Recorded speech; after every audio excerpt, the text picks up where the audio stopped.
नमस्कार सगळ्यांना, माझ्या यूट्यूब चॅनलमध्ये तुमचं मनापासून स्वागत आहे. तर आज आहे दसरा. तर दसऱ्यानिमित्त आता सकाळचा मी ब्लॉग टाकलाच आहे. मिनी ब्लॉग तुम्ही सगळ्यांनी बघितलाच आहे. तर आता हा संध्याकाळचा छोटासा मिनी ब्लॉग नक्की बघा. लाईक सबस्क्राईब करायला विसरू नका.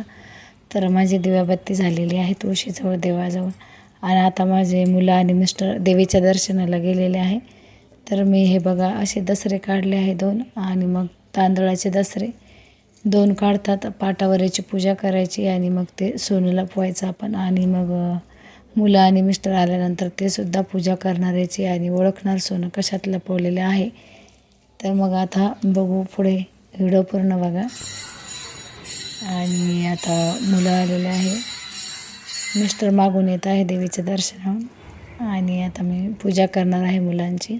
तो प्रॉब्लेम झाला आता म्हणजे ओवाळणार आहे, औक्षण करणार आहे. आता झालेलं आहे औक्षण त्यांचं. आणि ते आता देवघरात बसले आणि आता त्यांनी सुद्धा पूजा केली. आता ओळखणार आहे पूजा म्हणजे सोनं कशात लपवलेलं आहे ते. तर सापडलं बघा सोनं. तर प्रत्येक वर्षी सोनं सापडतच त्यांना, मी कशातही लपवलं तरी. धन्यवाद. कसा वाटला माझा